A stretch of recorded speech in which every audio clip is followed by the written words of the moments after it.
नमस्कार, देवभूमि न्यूज़ में आज हमारे साथ मौजूद हैं जालापर के विधायक इंजीनियर रवि बहादुर जी। विधायक साहब, सबसे पहले हम ये जानना चाहेंगे कि 3 महीने लगभग हो चुके हैं विधायक बने हुए। क्या कुछ आपने अपने क्षेत्र के लिए अब तक किया है? सर्वप्रथम तो मैं आपका धन्यवाद करूँगा।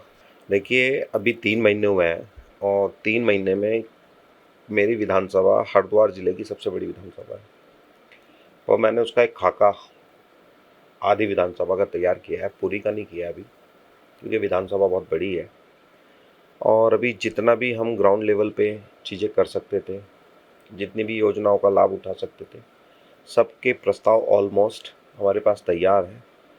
हर डिपार्टमेंट से बात की जा रही है। हर योजना, जिस योजना के माध्यम से मेरी क्षेत्र की जनता का, वहाँ के लोगों का भला हो सकता है, वो मैं काम कर रहा हूँ।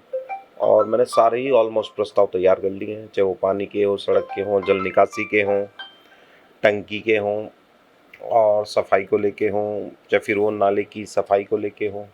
हर तरीके से सब प्रस्ताव मेरे तैयार हैं।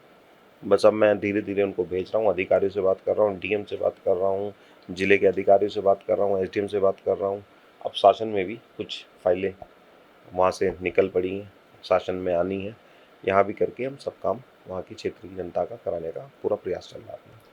विधायक जी, कांग्रेस ने इस चुनाव में बेरोज़गारी को लेकर काफ़ी कुछ कहा है, जनता के बीच में भी गए हैं और आप उस जगह से हैं जहाँ पे इंडस्ट्रियल एरिया है। जी। और उत्तराखंड में ये है कि 70% लोग अपने जो उत्तराखंड के हैं, उनको इंडस्ट्री में जगह मिलनी चाहिए। तो क्या इसको लेकर आप अपने क्षेत्र में कुछ कर रहे हैं या जो आपके यहाँ इंडस्ट्री है, वहाँ पर इस तरीके की आपने कोई बातचीत की है कि यहाँ पर केवल उत्तराखंड के बच्चों को या यहाँ के बेरोज़गारों को ही जगह मिले? ऑब्वियसली देखिए, ऐसा हमने किया है। मैं इंडस्ट्रीज़ के संपर्क में भी आया। मेरी विधानसभा में ऐसे कोई 40-50 फैक्ट्रीज़ पड़ती हैं, पर जब मैं उनसे मिलने गया, उनसे मदद मांगने गया कि भैया अब जो आप कॉरपोरेट एक फंड होता है, सोशल फंड होता है, एक रिस्पॉन्सिबिलिटीज़ होती हैं, मैं जब उनसे मांगने गया तो उन्होंने अपनी प्रॉब्लम्स बताई। उन्होंने कहा जी 10 साल से यहाँ पे, 5 साल से यहाँ पे रोड ही नहीं बना है, 2-2 फुट के गहरे गड्ढे हैं। फिर सिडकुल एसोसिएशन से बात की गई, वहाँ के जो सरकार ने अधिकारी बिठा रखे हैं उनसे बात की। उन्होंने कहा जी ये सिडकुल का हिस्सा नहीं है। तो कुछ अभी कमियाँ हैं जो हमें पूरी करनी है। और रही बात 70% रोजगार की, तो वो मैं पूरे सिडकुल मेरे एरिया में नहीं आता, बट जितना मेरे विधानसभा के एरियाज में 40-45 फैक्ट्रीज आ रही हैं, उसमें मैं उसको पूरा कराऊंगा। पर कराएंगे जब जब हम उनकी मदद कर सकेंगे। जब वहाँ, अब आज वहाँ पे मैं जब उन फैक्ट्रीज़ में गया, उनका मेरे ख्याल से टैक्स ही 200 करोड़ रुपए सरकार को जाता है, पर वहाँ पे सड़क नहीं है, लाइट्स नहीं है, झाड़ झिंगाड़ उगे पड़े हैं। लग ही नहीं रहा था कि वो इंडस्ट्रियल एरिया है। पहले उनकी मदद करते हैं, फिर उनसे मदद मांगेंगे और अपने वहाँ के लोकल स्थानीय आदमी को रोजगार दिलाएंगे। विधायक जी, कल कांग्रेस का मंथन शिविर हुआ है, 2 दिन का मंथन शिविर रहा है। क्या देखते हैं आप? कुछ निकला है इस मंथन से? ऑब्वियसली जब जब मंथन होता है, हम तो देखिए पुराने ही परंपरा में रहने वाले लोग हैं और हमारे से पुरानी पार्टी कोई नहीं है, सभ्यता भी हमारी, क्योंकि हमारी तो पार्टी का नाम ही भारतीय राष्ट्रीय कांग्रेस है। तो राष्ट्रीयता हमारे से साथ जुड़ी भी आ रही है। कोई और दूसरी पार्टी बता दीजिए जिसमें राष्ट्रीयता शब्द आ रहा हो, नहीं आ रहा है।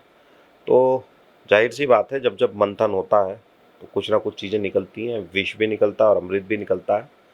तो अब कार्यकर्ता विष पीने के लिए तैयार है, विष पिएगा और अमृत लोगों में बांटेगा।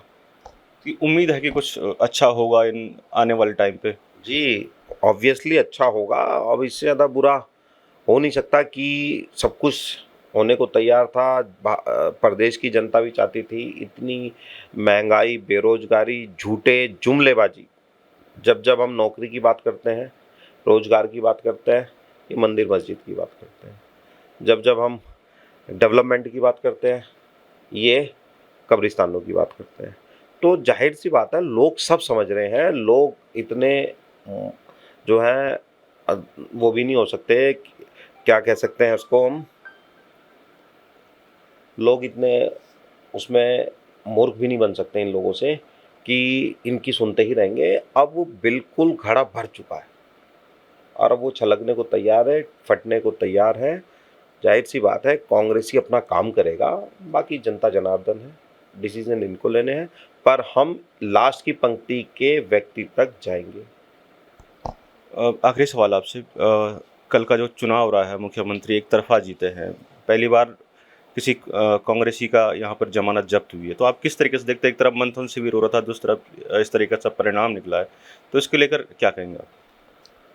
देखिए, हर उस रिजल्ट को पॉजिटिव देख रहा है, मैं उसको नेगेटिव देख रहा हूँ।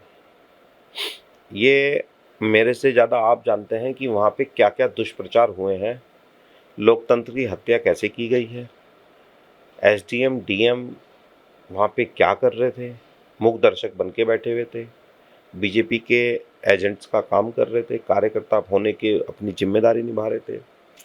इसके अलावा कांग्रेस के कहीं कार्यालय भी खुल रहे थे, तो उन लोगों को भी ब्लैकमेल किया जा रहा था कि आप हटाइए, ये लोकतंत्र नहीं है, ये चुनाव नहीं है। चुनाव तो ठीक है आप जीतते, पर उनको ही पता है कि उनका भी मन भारी होगा कि वो किस हिसाब से जीते।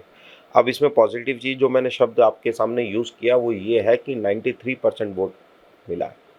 अभी तक ऐसा हुआ नहीं है, पर ये देख लेना 93% लोगों की उम्मीदें आपसे बंधी है।